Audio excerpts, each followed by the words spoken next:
Ça ressemble à quoi de soigner un animal sauvage? Déjà, l'animal doit croiser la route d'un humain qui s'intéresse à son sort, c'est-à-dire vous. Pour commencer, il faut s'assurer qu'il a besoin d'aide. On a déjà fait une vidéo sur le sujet. Si c'est le cas, on passe à la deuxième étape, la collecte, c'est-à-dire le récupérer et le placer dans un carton pour l'emmener vers un centre de soins. L'animal arrive au centre. C'est quoi la suite? Il est ausculté par un soigneur qui évalue son état de santé, les soins à lui prodiguer, le nourrissage le plus adapté en fonction de son espèce et de son âge.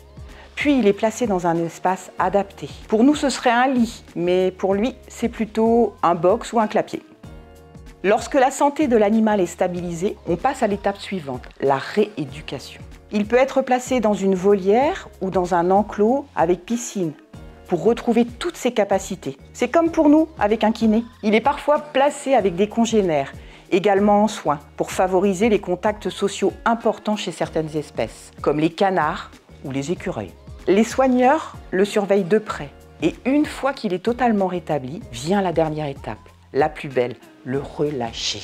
Et il y a autant de façons de relâcher qu'il y a d'espèces. Parfois, on l'organise tôt le matin, comme pour les oiseaux marins. Parfois, à la tombée de la nuit, pour les chouettes et les chauves-souris, par exemple. Ça peut durer quelques minutes, comme ça peut durer plusieurs jours. Bref, un relâcher, c'est technique, mais on vous en parlera plus tard. Bien sûr, c'est ici très résumé, mais vous savez maintenant quel est le parcours d'un de nos pensionnaires. Et qui sait, peut-être que c'est vous qui nous amènerez le prochain.